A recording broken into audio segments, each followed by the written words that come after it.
Voici une petite vidéo qui va traiter de la loi des sinus. C'est de la section 6.3 du point de mire.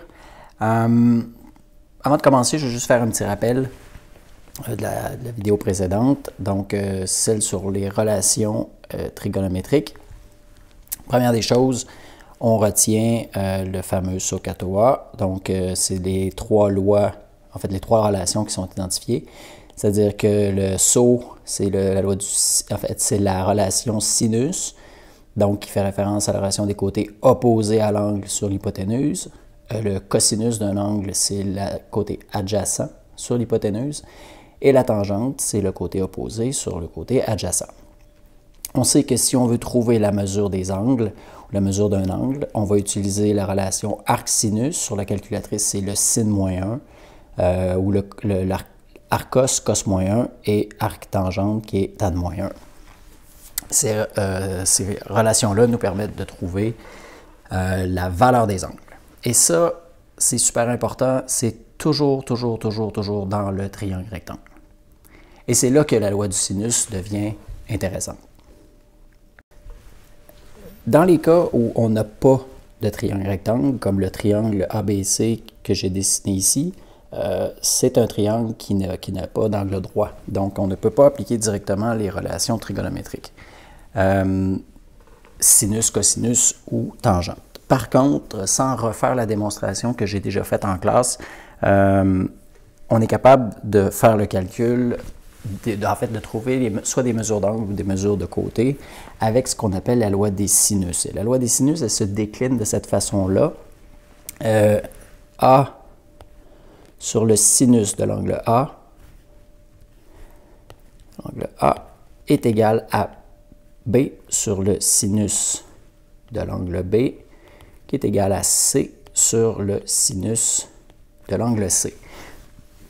Et ici, ce qui est important de remarquer, c'est que si on regarde le triangle qui est ici, mes sommets sont donnés par des lettres majuscules. Et en face, j'ai toujours la lettre minuscule qui est associée à l'angle qui est opposé. Donc ici, j'ai l'angle A.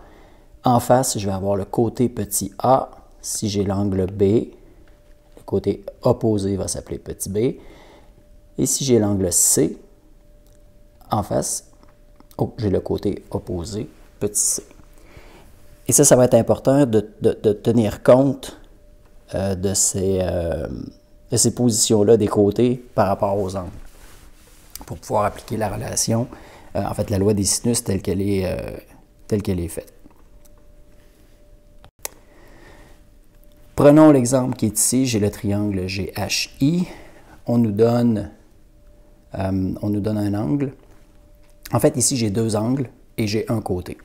Et la loi des sinus, elle a ça de particulier, c'est que c'est une relation de proportionnalité entre les côtés et les angles. Donc, pour pouvoir appliquer la loi du sinus, en fait, les moments où on va pouvoir utiliser la loi des sinus, on va avoir deux situations. La première situation, quand j'ai deux angles et un côté opposé à l'un des deux angles, c'est ce que j'ai ici. Hein, j'ai deux angles et j'ai un côté. Le côté de 4 décimètres est opposé à l'angle de 15 degrés. Et l'autre cas de figure où on va pouvoir l'utiliser, c'est lorsque je vais avoir deux côtés et un angle opposé à l'un des deux côtés. Il faut toujours être capable, en fait, pour pouvoir utiliser cette relation-là, d'avoir le côté opposé à un angle et un autre angle, ou le côté opposé à un angle et un autre côté, n'importe lequel, on pourra avoir n'importe quel côté. Donc, dans l'exemple qui est ici, on cherche le point d'interrogation qui est là. Donc, ce que j'ai, là évidemment, j'ai plus le triangle ABC, j'ai le triangle GHI. Donc, on pourrait dire que, par exemple, le côté opposé à G, c'est petit g. Le côté opposé à H, c'est petit h. Et le côté opposé à I, c'est petit i. Maintenant, j'ai le côté opposé à l'angle de 15 degrés. Donc, le 4 décimètres est opposé à l'angle de 15 degrés. Donc, je suis capable de trouver le côté I qui est opposé à l'angle de 124 degrés. Donc, on peut dire que I sur le sinus de 124 degrés, c'est égal à 4 sur le sinus de 15 degrés. Et ici, tout ce qu'on a à faire, c'est le produit croisé.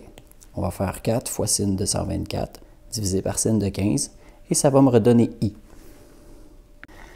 Donc, on peut réécrire notre équation comme étant 4 multiplié par le sinus de 124 divisé par le sinus de 15. Et ça, c'est égal environ à 12,81 décimètres. Bon, évidemment, ici, ce n'est pas la question qu'on pose. On ne veut pas avoir le côté I, on veut avoir le côté G. On aurait très bien pu aller chercher le côté G directement. Parce que quand on sait que dans un triangle, la somme des angles intérieurs est toujours égale à 180 degrés. Donc, on aurait pu déduire que 180 moins 124 moins 15, je vais l'écrire ici, 180 moins 124 moins 15, c'est égal à 41. Donc, l'angle G est égal à 41 degrés. J'aurais pu réappliquer directement la loi du sinus. Je vais la faire en jaune, celle-là. Donc, G sur sin de 41 va être égal à, et là, je peux prendre n'importe lequel, là, je pourrais dire encore 4 sur sin de 15. Et je vais la réappliquer de la même façon. Donc, 4 fois sin de 41 divisé par sinus de 15. Ça nous donne environ, on sait que G va être à peu près égal à 10,14 décimètres.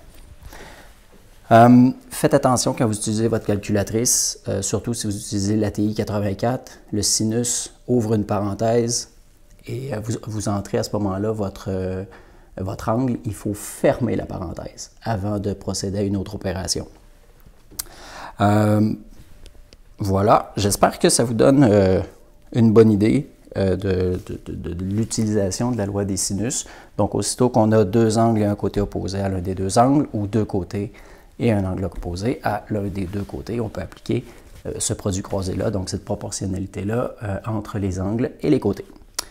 Je vous reviens bientôt avec la loi des cosinus.